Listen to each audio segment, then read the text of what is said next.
Well, good afternoon, everyone. Welcome to London ahead of a huge press conference for a fantastic fight. I say domestic fight, but also a fight that has such huge ramifications for the world 175-pound scene. Of course, Joshua Buatsi, Olympic bronze medalist, against Craig Richards, a man who's won British titles, challenged for the world title as well. This is the kind of fight that really gets me excited. This is a kind of fight that seems so obvious. Two brilliant domestic fighters, but two world-class fighters as well. Of course, a world title challenger in Craig Richards and a man that many believe is destined for greatness at 175 pounds. I want to thank the teams of both fighters. You have to understand, these guys know each other.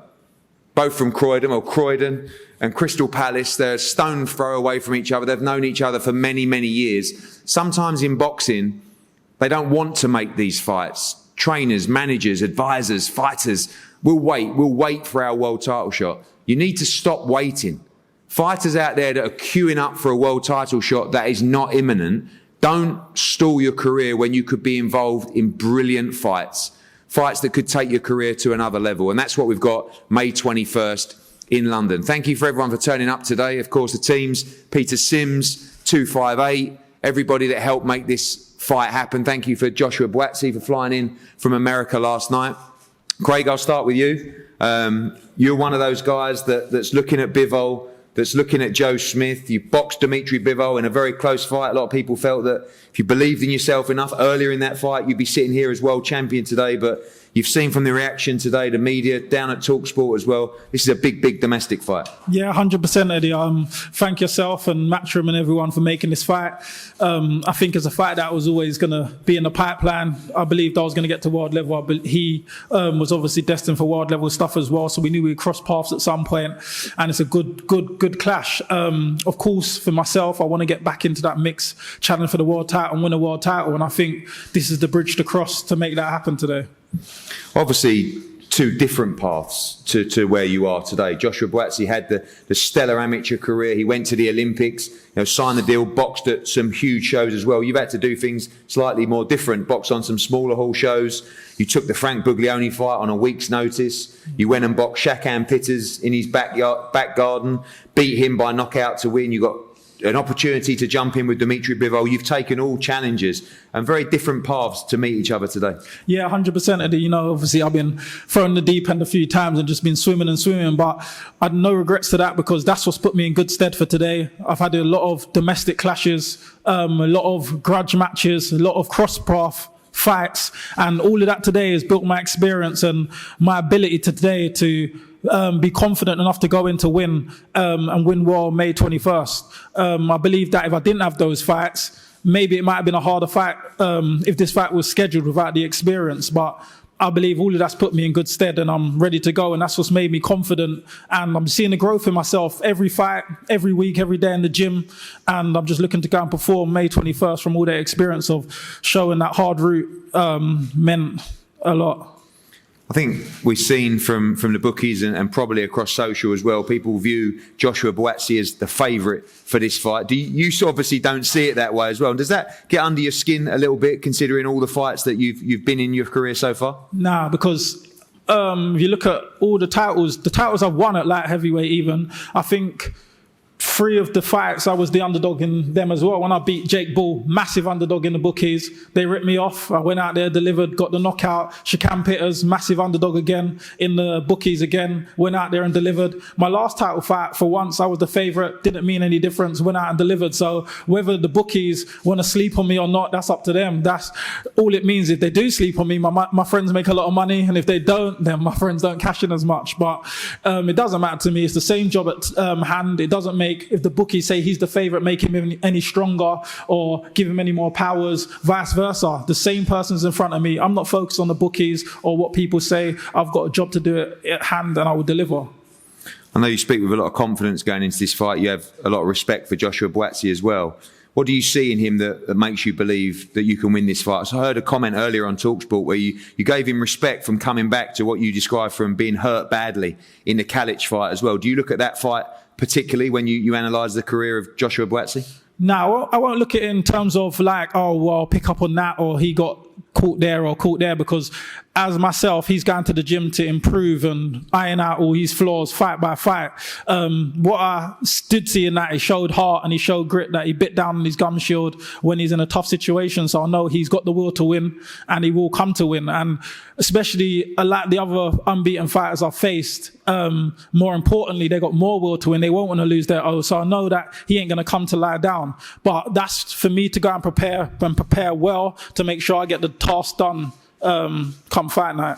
And also, you were asked if you think Joshua Buatsi will overlook you. You actually went the other way, and you said you think he'll prepare harder than he's ever prepared for a fight before. Obviously, made the trip out to America, making sacrifices, but he knows you. You know, you've grown up together in the game, and you believe he knows that this is a very tough fight on the 21st of May. Yeah, Joshua's not a stupid guy. You know, he's very intelligent. He's not silly enough to just like gas himself up to say, yeah, this is an easy fight and I'm just going to go there and walk over Richards. He's not stupid. So I know that he's going to be preparing very hard. He's going to invest in his camp and he's going to be preparing diligently for me. And it's the same. I'm not going to be looking at him and thinking this is no walkover task either. I'll be preparing just as hard, if not harder, for him as well. We both know that we're in for a solid fight May 21st, and I don't think anyone's sleeping on each other. I believe that we'll both be well prepared and be coming to give our A-star games on May 21st. JB, thanks for making a trip. I know when you sat in our office a few months ago now, this was the fight that you wanted. These were the kind of nights that you wanted, the ability to headline big arenas in big domestic fights that people get excited about. You see your opponent there speaking very confidently, very well as well. This is a real fight on May 21st. Yeah, it is, Eddie. Thank all you guys for coming out. Yeah, like you said a few months ago, I sat at your office, I said, Eddie, get me these fights. There's good light heavies in the country, so it's good that at least I can mix it with one of them. And as fighters, you go to shows and you watch, and when there's a main event and there's a buzz in the crowd and there's a good fight and you say, damn, I wish I was in there. So I've got mine now. So I think for me, it's just to prepare for May the 21st. Spider will bring the A game, but I'll be ready, man. It was a great performance last time out at Fight Camp. Obviously, you had an injury again in December fight, but yeah, a lot of people talk about this being the toughest fight of your career so far. Bolotniks was very tough, but do you view that this is the biggest test of your career so far? And of course, whenever there's a domestic rivalry, if you like, whether you like each other or not, you are from a stone's throw apart as well. There's always going to be that extra edge to these fights. Yeah, there is, man. And I feel, again, I wouldn't dub it as the hardest or this or that. For me, it's just the most important fight in my career right now. It's the next fight. It's the fight that I must win.